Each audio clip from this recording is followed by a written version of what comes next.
Integration of under root a x plus b, अब यहाँ D x हमने लिख दिया, ठीक है। इसकी पावर 1/2 लिखने से पहले हम किसी को कुछ मान सकते हैं, एक्स प्लस बी को कंसिडर कर सकते हैं। एक्स प्लस बी को हम क्या कंसिडर करेंगे, let a x plus b equals to t, तो यहां करेंगे तो a d x plus 0 equals to d t, तो a d x is equals to d t और डी एक्स हो गया डी टी बाई ए। कोई प्रॉब्लम है? ये क्या बन गया बेटा, integration of under root t और डी टी बाई ए, तो ये ए जो है अपोन में है, क्या है, कांस्टेंट है, बाहर ले आना है, तो ये क्या हो जाएगा 1/a इंटीग्रेशन ऑफ टी की पावर 1/2, अब लिखेंगे, ठीक है। और dt, अब इसको सोल्व करने जब जाओगे, इंटीग्रेशन करोगे, तो इंटीग्रेशन का फॉर्मूला क्या है कि इसकी पावर 1 ज्यादा हो जाती है और जो ये बनता है वो ही नीचे भी आता है ना, और प्लस में c हो जाता है। 1/a को हमने अभी बाहर रखा है, ठीक है, यहां तो कोई इश्यू तो नहीं है। तो बेटा ये कितना हो गया 3/2 है ना, 1/a t की पावर 3/2 और ये क्या बनेगा नीचे 3/2, ठीक है। ये 3/2 अगर नीचे है तो ये 2/3 बन जाएगा यहां मल्टीप्लाई में, अंडरस्टूड। प्लस में c, तो इसे हम कह सकते हैं 2/3a और t की वैल्यू क्या है ax प्लस b है, तो यहां लिखेंगे ax प्लस b और पावर हो जाएगी 3/2 प्लस c, 3/2 प्लस c। कोई प्रॉब्लम है? क्या आप इसे डायरेक्टली भी कर सकते हैं विदाउट कंसिडरिंग टी कंसिडर किए बिना भी कर सकते हो, कर सकते हो। अगर आपको एमसीक्यू में दे देता है तब आप कर सकते हो। तब आप क्या करोगे, आप सीधा देखो कि जैसे जब भी आपकी पावर 1/2 हो किसी भी चीज की, तो उसका आंसर 2/3 और पावर हो जाएगी उसकी ax प्लस बी की पावर 3/2, ये बनेगा सीधा। बात समझ गए? जब भी जैसे डिफरेंशिएशन कर देते, डिफरेंशिएशन में अगर हम रूट एक्स करते थे तो वो होता था 1/2 रूट एक्स, तो जैसे ये आपको याद कराया था मैंने, वैसे इसको याद करो। ax प्लस बी मतलब कुछ भी रूट में है तो उसका इंटीग्रेशन 2/3 इंटू उसकी पावर 3/2 बनेगा, ठीक है।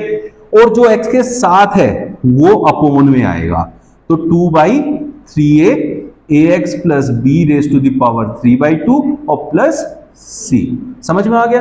तो डायरेक्टली भी कर सकते हैं विदाउट कंसिडरिंग, लेकिन कंसिडर करके करोगे जब लॉन्ग में आएगा, और एमसीक्यू में आप बिना कंसिडर किए भी डायरेक्टली कर सकते हो, ठीक है बेटा। 7th में क्या करना है, x under root x plus 2 dx integration करना है। अब क्या करोगे, यहां फिर से हम x प्लस 2 को क्या ले लेंगे, t ले लेंगे, तो उससे क्या फायदा होगा, देखो let x plus 2 equals to t, तो ये हो गया dx is equals to dt। Consider वो सीधा सीधा कन्वर्ट हो गया कि नहीं हो गया। लेकिन अब आपके पास यहां एक x बचा, अब अपोन में तो x गया नहीं, ये काटोगे किससे फिर, तो क्या करना है बेटा, यहां x की वैल्यू निकाल लेनी है और x की वैल्यू हो गई t माइनस 2, t माइनस 2 ऐसे करना है। तो x की जगह क्या लिखोगे t माइनस 2, और यहां क्या है अंडर रूट t, क्योंकि हमने इसे तो t माना है कि नहीं, और यहां dx की जगह तो हम dt लिख देंगे अब, क्योंकि dx इक्वल टू dt आया है। अब इसकी मल्टीप्लीकेशन इन दोनों में करोगे, पहले क्या हो जाएगा, इसकी पावर 1 है तो इंटीग्रेशन t की पावर ये क्या होती है 1/2, इसकी मल्टीप्लाई करोगे तो 1 प्लस 1/2 माइनस 2 t की पावर 1/2 dt। समझ में आ गया? अब इंटीग्रेशन का रूल क्या है कि प्लस माइनस है तो अलग अलग इंटीग्रेट कर दो। अब इन्हें अलग अलग इंटीग्रेट कर दो, कैसे, इंटीग्रेशन ऑफ t की power 3/2 minus 2 integration of t की पावर 1/2 dt, इसके साथ भी लगाना और इसके साथ भी लगाना है, ठीक है। अब इसका रूल क्या है, सीधा सीधा पावर 1 बढ़ा दो तो क्या हो जाएगा, t की पावर ये होगा 3/2 प्लस 1, 3 2 5, तो 5/2। अगर यहाँ 5/2 है तो मल्टीप्लाई में 2/5 लेना है, क्योंकि ये अपोन में जाएगा तो उसका रेसिप्रोकल हो जाता है ना, तो डायरेक्टली आप करना सीखो इसको। माइनस 2 इंटू 2/3, क्योंकि t की पावर बनेगी 3/2, यहाँ 3/2 बना तो यहाँ 2/3 में मल्टीप्लाई लिख सकता हूँ, और प्लस में एक c लगा दो, लगा सकते हैं। तो आंसर क्या हो गया, 2/5 t raise to the power 5/2 minus 2 to the 4/3 t raise to the power 3/2 plus सी।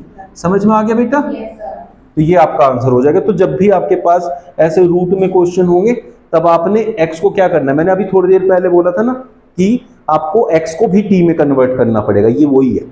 तो आपने क्या किया, इसको t कंसीडर किया था, ये रूट में t बन गया, कोई इशू नहीं है।